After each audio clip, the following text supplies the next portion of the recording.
Hi everyone, so today I'm going to talk to you about concealers. Now, I am totally obsessed over concealers.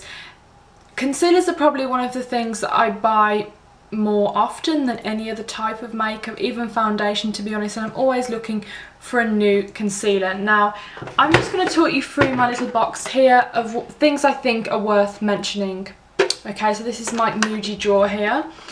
So, concealers that I think are definitely worth buying or purchasing. The first one being the Bobbi Brown Duo Concealer. Now, this concealer used to come in a stack, I believe. I had this a while back, but now it comes in a pressed form. So you get the cream concealer there, and you get the pressed powder to set it with.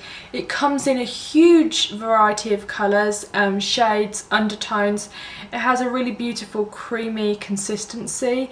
It's perfect for the under eye, but you can also use it for blemishes. Personally, I would probably use something a bit more long lasting for blemishes, but I can't recommend this enough. It's great for travel, and like I said, they do so many shades.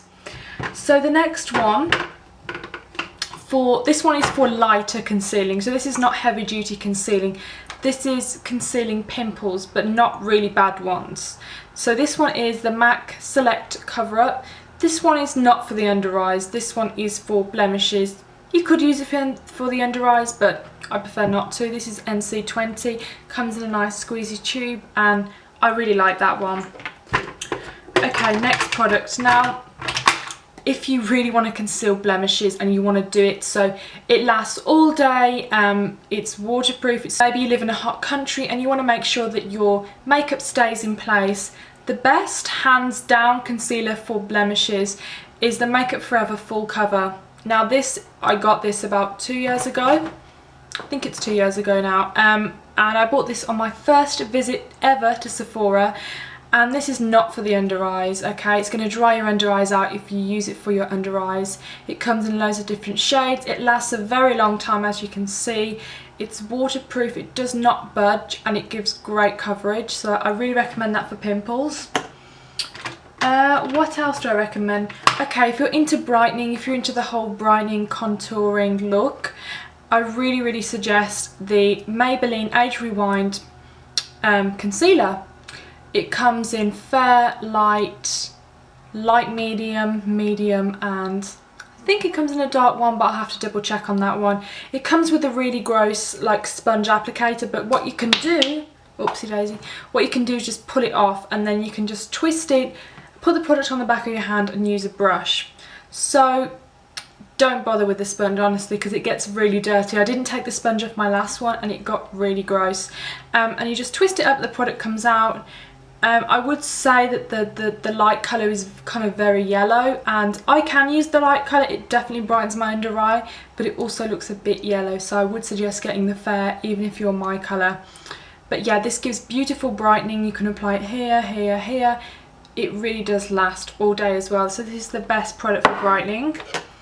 Okay, if you want to go for something really high-end and luxurious, I really recommend the By Terry Touche Veloute Highlighting Concealer, which goes on as a cream and it dries to a powdery finish. You don't need to set it with powder at all. It really does dry. It doesn't crease. It looks very brightening. I have it on today. You can apply it in other areas as well.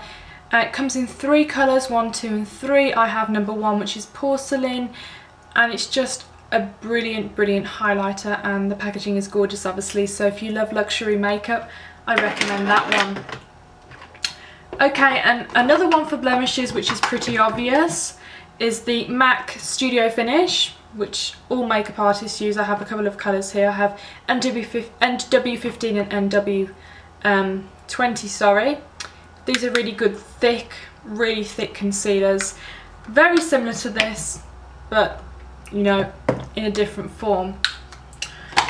I could mention some more concealers, to be honest, but some of them I don't really use that often. So these, the ones I've just spoken about, are my standout concealers. I just ordered some more concealers from this website. I'm not sure what the website is called, but I think someone else mentioned it on YouTube, and the brand is called LA is it LA Girl makeup, and the concealers are like $2.50 or something stupid like that, and they come in so many different shades. So I bought 3 shades of that, so I will be trying that out and seeing how I get on with that, because it's really hard for my concealer not to crease because I have really small like expression lines under my eyes. So I always like to try different concealers out. Now I'm just going to talk about how to apply concealers really briefly. Okay, so my favourite brushes for concealers, let me just get them for you, sorry I'm not very prepared, are these 3 here. Now I honestly prefer fluffy brushes. Now the reason I prefer fluffy brushes is because it really diffuses the product, it blends it in really nicely into the skin rather than just sitting on top. This one is one of my favourites.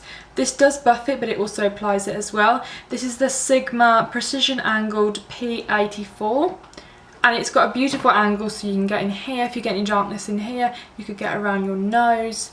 It's not for pinpoint concealing, but it's definitely for under the eyes. This one is just the standard concealer brush. This is Palladium Tools 936. If you just want to pack it on a certain area. If you have a dark circle here, you just want to pack the product on. Really good product, and you can blend out with your fingers. But if you really want to buff the product in, this is just for the under the eyes, by the way. This is the Zoeva, which is a very affordable brand. I picked this brand up in the UK. I believe they have a website as well. This is the 229 Eye Finish brush, and I really like the Duro Fiber brushes, especially for the under the eyes. I have used the 217, but I find that kind of clings onto the product. It's a bit too fluffy. But this one here, because it has the mix of the synthetic and natural, it works really nicely. Other than that, I sometimes use my Beauty Blender if I'm doing a highlight. But the thing with the Beauty Blender is that it really doesn't get up into the eye, and sometimes you want a gap, you know. So these products help me get the concealer right up into the eye so it doesn't look strange. So yeah, if you have any more additions to add to my concealer collection, let me know. And if you have any questions, like always, I'll be happy to answer them. And I'll see you soon. Bye.